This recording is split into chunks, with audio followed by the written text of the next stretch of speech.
Ladies and gentlemen, Mr. Cropper here. There's an air conditioner going in the background, so that'll be a little noisy. It's probably better than the street level music and me with sweat dripping down my face, so that'll have to be put up with for now. I have some readings on Nazi Germany. First we're going to take from Germany from Partition to Reunification, then from a book called Hitler Over Europe. Now this series was donated for, a $10 donation was given back in January or February, and apparently I forgot about it and lost track of the notes. And when I get a specific reason for a donation, I put that down there next to the going number, and the number goes up and down according to whether I post videos or get donations. And I don't always glance back over the history of it, so this has fallen by the wayside, and I was kindly reminded by the donator. So here we are. Perhaps one of the reasons I didn't get it done back then was because it turns out I didn't really have any books on it back then, or that I could use in any way. By sheer coincidence, I spent the afternoon reading this on the way home on the subway, and got home and had an email sent this morning, I think, that morning, saying, what about this Nazi economic policy thing? Fortuitous. So then I combed across my books that I had here on Nazism or on World War II or on Hitler or anything like that. And I only had a few that were applicable, and I looked through them and I only found one more that was applicable to the project. That's Hitler Over Europe. Published in 1934. Okay? You may know he came to power in 33, really. And World War II didn't start till 39. So it'll be interesting to see what we found in there. But we're going to start on page 2, appropriately enough, of Germany from Partition to Reunification. Now, from partition, from being taken apart to being reunified, that means it specifically starts when the Nazis are out of power. So all we're going to get here is references to what had been going on when the Nazis were in power, with discussion as to what came after that, as to what the British and French and Americans and Soviets did in their zones after conquering Hitler. We get a little bit about what was going on in while Hitler was there. So our first quote, page 2. In 1918, in the wake of defeat following more than 4 years of bloody conflict in World War I, Germany underwent a revolution that transformed the government of the Reich into a parliamentary democracy that became known as the Weimar Republic.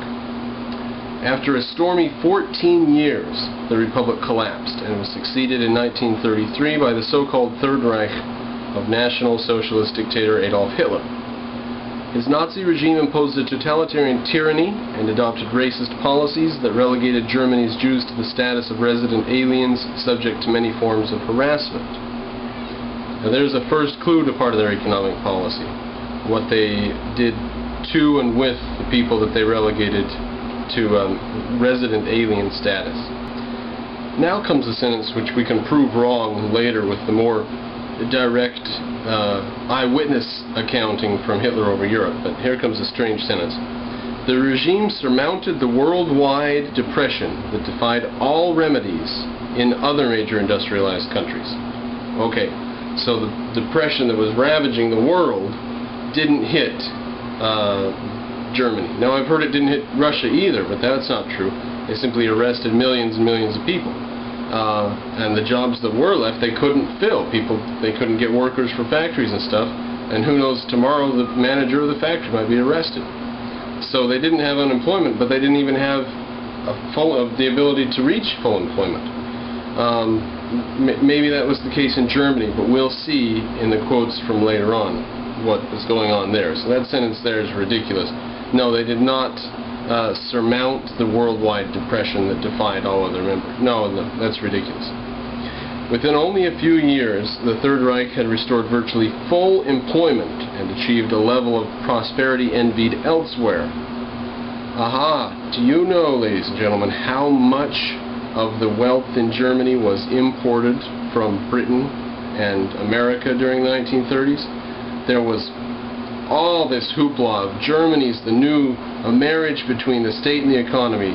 No more of the economy struggling by itself. The state, is taking the reins, driving where it should go. This is a new age. It's just like everyone says about China today. Oh, yeah, if you're not invested there tomorrow, you're too late. This is the new way. China's got so many people. There's such a big market. Watch China. And that's what they said about Russia. Watch Russia. It's got a big future. Watch Germany. It's going places. And I fear the future of China may be as dark as that of Russia and Germany were. But anyways, so there we go. It's extremely prosperous. The depression wasn't a problem for it. That's all hooey. As a result, the dictator won popularity at home and widespread recognition abroad. Now, it wasn't a result of his economic successes, because there weren't economic successes. Like I said, to the extent there was full employment, they couldn't even get people to work the stuff. The guy might be arrested tomorrow. So from what did Hitler get his popularity and his widespread recognition abroad? It wasn't economic successes. It must have been the statism of the times. An attitude which couldn't have lasted long, and didn't last long. Didn't last more than a generation, did it? Hitler intended, however, to use the productive capacities of Germany not to improve the lot of its people, but rather to prepare for a war of ruthless, far-reaching conquest. Now, I have to say that when the American steel manufacturers or whatever installed these machines and tool-making devices and so on in Germany during the 1930s, they didn't have in mind a massive global war as the end result. They wanted this new marriage of state and economy to pay off. They wanted to get rich, riding on the back of whoever Hitler was riding on to get the economy to do all the wonderful things it was doing. They just wanted in. So they didn't know that just like the people today don't realize what may be coming in the future with China. We're building them up just as we built up Russia and Germany. In 1990, when the Soviet Union fell apart, they still were using steel plants that we had given them and built for them during World War II. Right? We moved on to past that steel technology within 10 or 15 years. But they didn't, not for 50 years, and then they were still using those plants. So we built up these countries, and then we have to face them, and the same thing's going on in China today. So it says Hitler's goal was an empire of continental proportions, in which the Germans, by right of alleged racial superiority, would subjugate or eliminate lesser people. Now we skip to page 6. Skip a few pages. So we see there that they say Hitler had an economic miracle in Germany, and things were going pretty well, but people didn't see the big war on the horizon. We're going to see more about that later, so keep your reservations. If you believe all that and think, oh yes, there was an economic miracle in Germany, just hold on till we get to the other book. Okay, whereas in 1939 the territories that would comprise post-war Germany, East and West post-war Germany, had a population of under 59 million, by 1946 over 64 million lived there. Okay, so they went from 60 million, a little less, to 64 million, gaining 4 million people while having 6.5 million people killed in World War II. So they should have rightly dropped by some amount, but they didn't because of the organized breeding. So the population actually increased during this time of violence and war because of the baby boom brought on by the Nazis. The war left Germany ravaged in more than merely material ways. In 12 years of tyrannical dictatorship, the Nazi regime had ruthlessly crushed the country's democratic organizations and driven their leaders into exile or subjected them to imprisonment that often ended in broken health or death.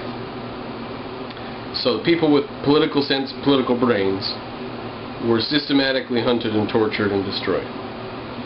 So how do you think their political situation was at war's end? All the people who would have put together a new government had been hunted down in the war years.